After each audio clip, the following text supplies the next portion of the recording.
ఈ విషయం మీరు గుర్తుపెట్టుకోవాల్సిన అవసరం ఉంది. 25 సంవత్సరాల కంటే ముందు నేను హైదరాబాద్ ఏ విధంగా ఉండాలి, తెలుగు జాతికి ఏ విధంగా సంపద సృష్టించాలో ఒక నగర నిర్మాణానికి ప్రారంభిస్తే ఈరోజు గర్వంగా చెప్పగలుగుతున్నా, ఆ రోజు మనం తెలుగుదేశం పార్టీ ప్రారంభించిన పనుల వల్ల తెలంగాణ రాష్ట్రం నెంబర్ 1 స్టేట్గా ఎక్కువ తలసరి ఆదాయం వచ్చే రాష్ట్రంగా తయారైందంటే అది తెలుగుదేశం పార్టీ కాంట్రిబ్యూషన్. అది ఈరోజు ఇంకొక మాట కూడా చెప్తున్నా మీ అందరికీ. ఈరోజు 25 సంవత్సరాల కంటే ముందు నేను ఐటీ మాట్లాడా, హైటెక్ సిటీ కట్టా, ప్రజల్లో చైతన్యం తీసుకొచ్చా.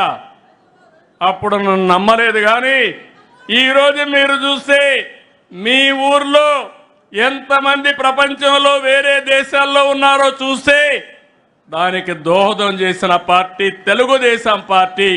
అది సాధించిన జెండా తెలుగుదేశం పార్టీ జెండా.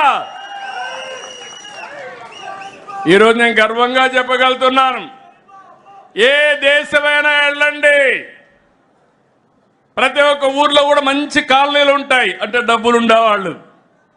అలాంటి పాష్ కాలనీకి వెళ్ళి మీరు తెలుగులో మాట్లాడండి, ఇమ్మీడియట్గా మీటింగ్ కావాల్సిన వ్యక్తులు మొత్తం వచ్చే పరిస్థితి ఉంటుందంటే అది తెలుగుదేశం పార్టీ సాధించిన విజయం.